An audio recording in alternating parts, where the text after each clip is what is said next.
Nationalism versus progressivism, and the core distinction between the two, which is what we're going to discuss today.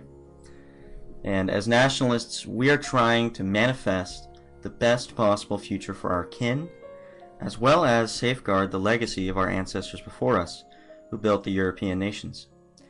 The difference between the nationalist and the globalist is simply that the nationalist sees the past as a reminder of where we are now.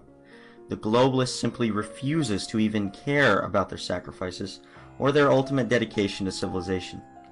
And I've often heard, why does what happened in the past matter today? I think this is a moral and philosophical breakdown in understanding between the fascist and the non-fascist.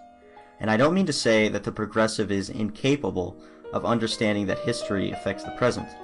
This is a universal concept, but more so that the generations before us accomplished great feats, and that we should honor them and revere them for that. Why would it not be a dishonor to forget them, to ignore their opinions and their firmly held beliefs? I don't understand this. And this is exactly why the terminology of progressivism or progress is so ironic. The fundamental drawback of progressivism is not that it is attempting to better humanity, even if the notion of what is better is different. It is a process of repealing and amending the inheritance bestowed upon us. The homosexuality of today, I believe, serves as a reminder, because homosexuality of 100 years ago was seen in an entirely different light. Values change, I believe beliefs change, and attitudes change over time. We know this just by looking at history, but tradition and morality do not.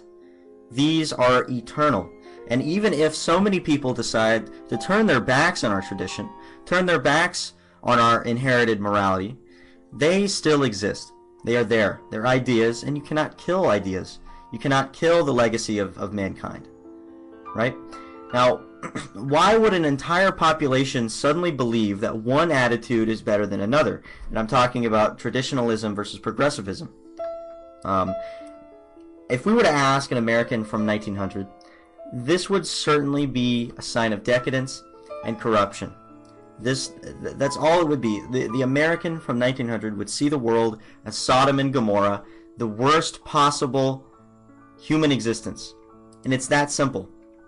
Because, Orwell wrote that he who controls the past controls the future, and also he who controls the present controls the past.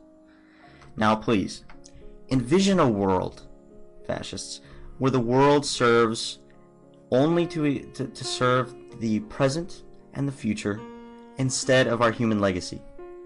A world where when we look at the great accomplishments of Europeans, we see bigots, we see racists, we see Nazis, who wouldn't at all be compatible with our ways of life.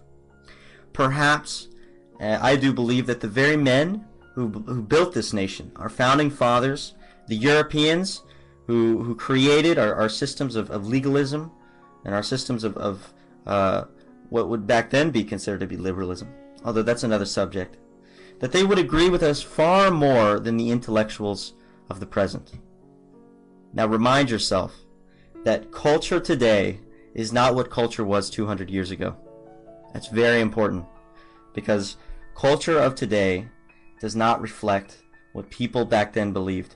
And Marxists believe, the pseudo-intellectual Marxists believe that the past is a mere memory, and we can use history to decide on what we should have done or what we shouldn't have done economically or politically, but that their morals mean nothing, but that their thoughts and their ideologies are useless to us in the 21st century. And I think this is a horrible mistake for us to make today.